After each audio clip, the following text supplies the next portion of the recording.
wabarakatuh. Salam sejahtera bagi kita semua. Oke, sebelum masuk ke materi, sebagai manusia tentunya kita tidak lepas dari masalah.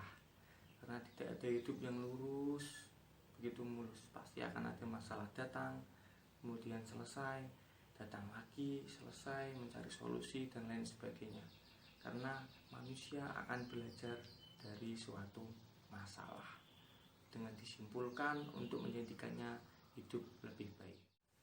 Pengertian menurut Bahri Dharma, metode penyelesaian masalah adalah bukan hanya sekedar metode mengajar, tetapi juga merupakan metode berpikir. Sebab dalam metode pemecahan masalah dapat menggunakan metode yang lain, dimulai dari mencari data sampai kepada menganalisis untuk menarik kesimpulannya.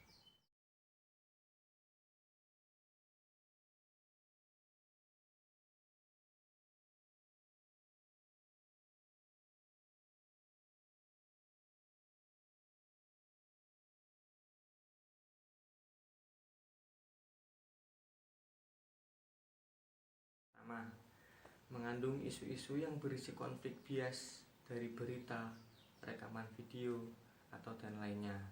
Yang kedua, bersifat familiar dengan siswa. Yang ketiga, berhubungan dengan kepentingan orang banyak. Yang keempat, mengandung kompetensi yang harus dimiliki siswa sesuai dengan kurikulum yang berlaku.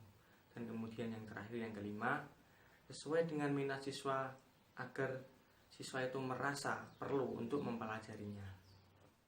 Kemudian dalam metode ini guru tidak memberikan informasi, tetapi informasi itu akan diperoleh setelah memecahkan masalahnya. Pembelajaran berdasarkan masalah merupakan suatu pendekatan pembelajaran di mana siswa mengerjakan permasalahan yang otentik dengan maksud untuk menyusun pengetahuan mereka sendiri. Pada pembelajaran ini, siswa dituntut untuk memecahkan masalah yang disajikan dengan menggali informasi sebanyak-banyaknya dan kemudian dianalisis untuk mencari solusi masalah yang ada. Solusi dari permasalahan tersebut tidak mutlak benar jawabannya. Artinya, siswa dituntut untuk berpikir kritis dan berwawasan luas sehingga mampu melihat hubungan pembelajaran dengan aspek-aspek di sekitar lingkungannya.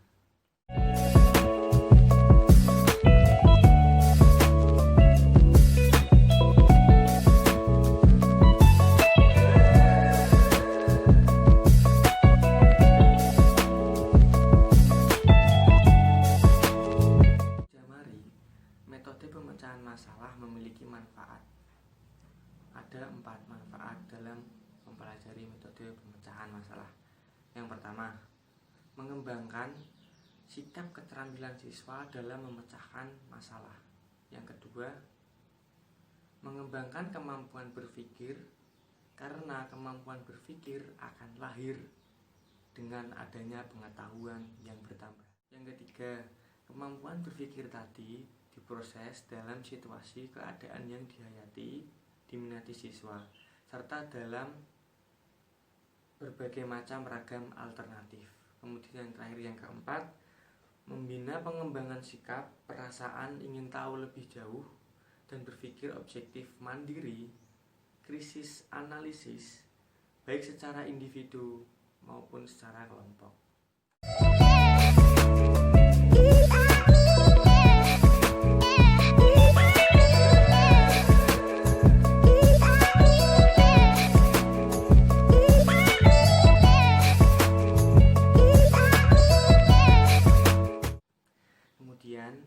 Tujuan mempelajari metode pemecahan masalah ada 4, yaitu yang pertama, siswa menjadi lebih terampil menyeleksi informasi dan kemudian menganalisisnya dan untuk mengetahui kembali hasilnya. Yang kedua, kepuasan intelektual akan timbul dari dalam sebagai hadiah intrinsik bagi siswa. Yang ketiga, potensi kompetensi intelektual siswa akan meningkat. Yang keempat, siswa belajar bagaimana melakukan penemuan melalui proses melakukan penemuan.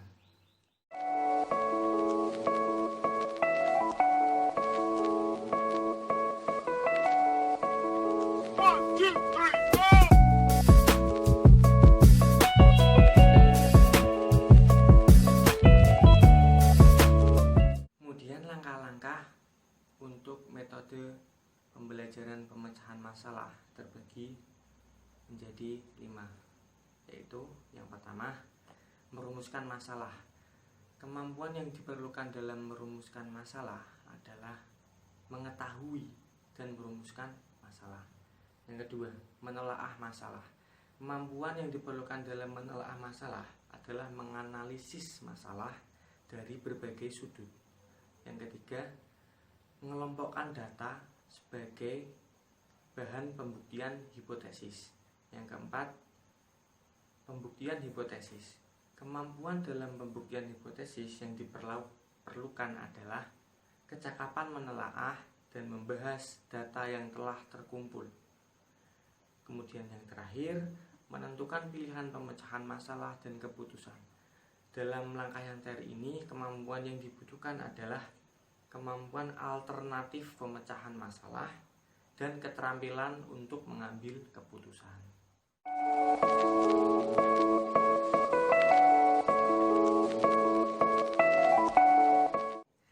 Kelebihan dalam melakukan pembelajaran dengan metode penyelesaian masalah adalah yang pertama, melatih siswa untuk mendesain suatu penemuan. Yang kedua, berpikir dan bertindak kreatif. Kemudian yang ketiga, memecahkan masalah secara realistis. Yang keempat, mengidentifikasi dan melakukan penyelidikan. Yang kelima, mengevaluasi hasil pengamatan. Yang keenam, merangsang kemajuan pemikiran siswa untuk menyelesaikan masalah dengan tepat. Kemudian yang terakhir, membuat pendidikan menjadi lebih relevan dengan kehidupan di dunia.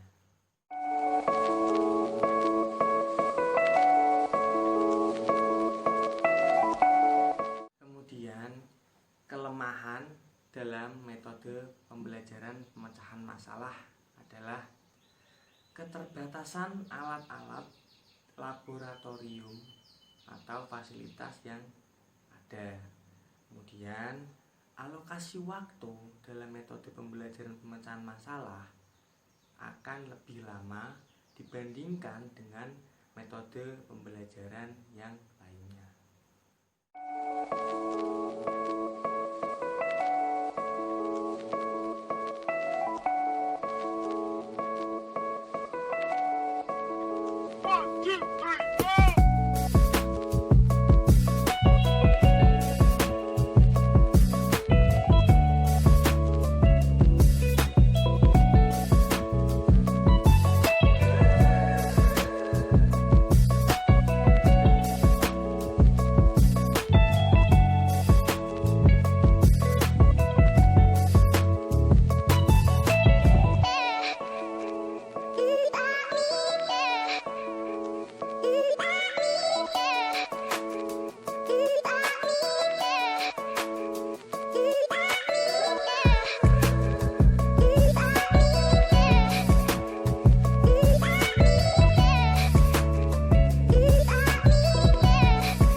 Pembahasan kita tentang metode pembelajaran pemecahan masalah atau problem solving. Semoga dengan materi ini kita dapat mengambil manfaat atau hikmahnya untuk mempelajari suatu pembelajaran. Apabila ada kata, tindakan ataupun apa yang kurang menyenangkan, Mohon dimaafkan ya, kurang lebihnya juga saya mohon maaf. Assalamualaikum warahmatullahi wabarakatuh.